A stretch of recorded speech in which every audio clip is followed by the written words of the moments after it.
підписах. Зараз в деяких містах, зокрема, дивіться, в Черкасах, для того, щоб подати місцеву ініціативу, потрібно зібрати 50 підписів. Хмельницький – 30, там, Сума – 25, Луцьк – 30. В Києві встановлено 1000 підписів, а це 5-мільйонне місто, і там є інша можливість подати місцеву ініціативу через громадське об'єднання, не збираючи підписів.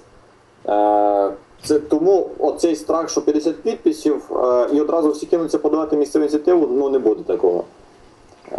Цього боятися не потрібно. Зокрема, можу згадати історію, коли ми активно просували закон про доступ до публічної інформації, і один з найбільших аргументів і депутатів, і органів виконавчої влади було те, що всі одразу кинуться подавати запити.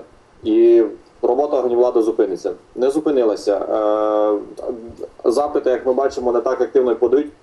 Можу сказати, така ситуація буде з місцевими ініціативами. Потім, що є інші форми участі, як виборчий процес, зокрема, і так далі, громадські слухання тощо. Ну, по-перше, виборчий процес – це тільки акт на 5 років, і громадяни не можуть бути відсторонені від процесу ухвалення рішень у міжвиборчий період. Навпаки, це ті інструменти, які забезпечують громадську участь у міжвиборчий період. Ну, можу сказати, зокрема, Норвегія.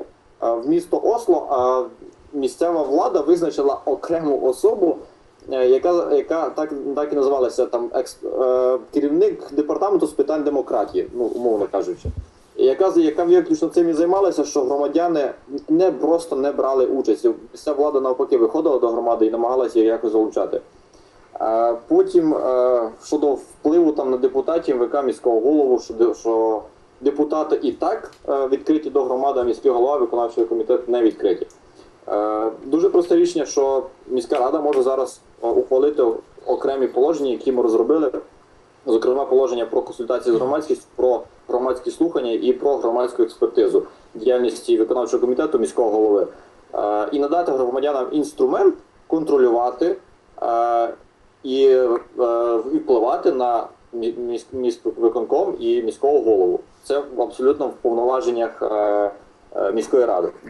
Депутат може, ну будь-хто з вас може зареєструвати це положення і просто проголосувати. Друге, про місцеві ініціативи і порядок їх розгляду. Тут положення єдину потрібно зміну внести і не прив'язуватись там, не визначати окрему процедуру розгляду проєктів рішень міської ради в положенні, оскільки будь-які проєкти рішення міської ради розглядаються відповідно до вимог регламенту. Тому тут подати, що, от, скажімо, пункт 1 статті 4 для внесення проєкту рішення на розгляд постійних комісій або інших комісій ради. Просто переформулювати для внесення проєкту рішення на розгляд на засіданні ради. І потім змінити все по тексту. Тільки вже в статті 8, що секретар там обов'язково контролює передачу місцевої ініціативи на розгляд комісії, і прописати, що відсутність висновків комісії не може бути підставою для невинесення місцевої ініціативи на розгляд ради. Це можна приписати, оскільки, кажу, ще раз повторюся, що будь-які проекти рішення вони будуть розглядатися так чи інакше відповідно до вимог регламенту і порядку, передбаченого регламентом.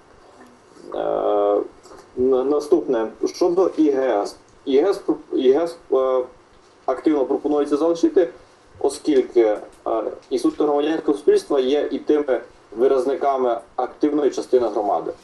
Вони володіють найбільшим конструктивом, вони володіють найбільшою експертною позицією і можуть подавати дійсно конструктивні пропозиції до міської ради і можуть стати справжнім партнером міської ради, а не конфліктом там, чи ворогом. Ну да, и я сейчас вам прости, даже если... Потім, 18 років можна, звичайно, дописати там, що мають право голосу. Тут це громадяни, які є дієздатними і мають 18 років.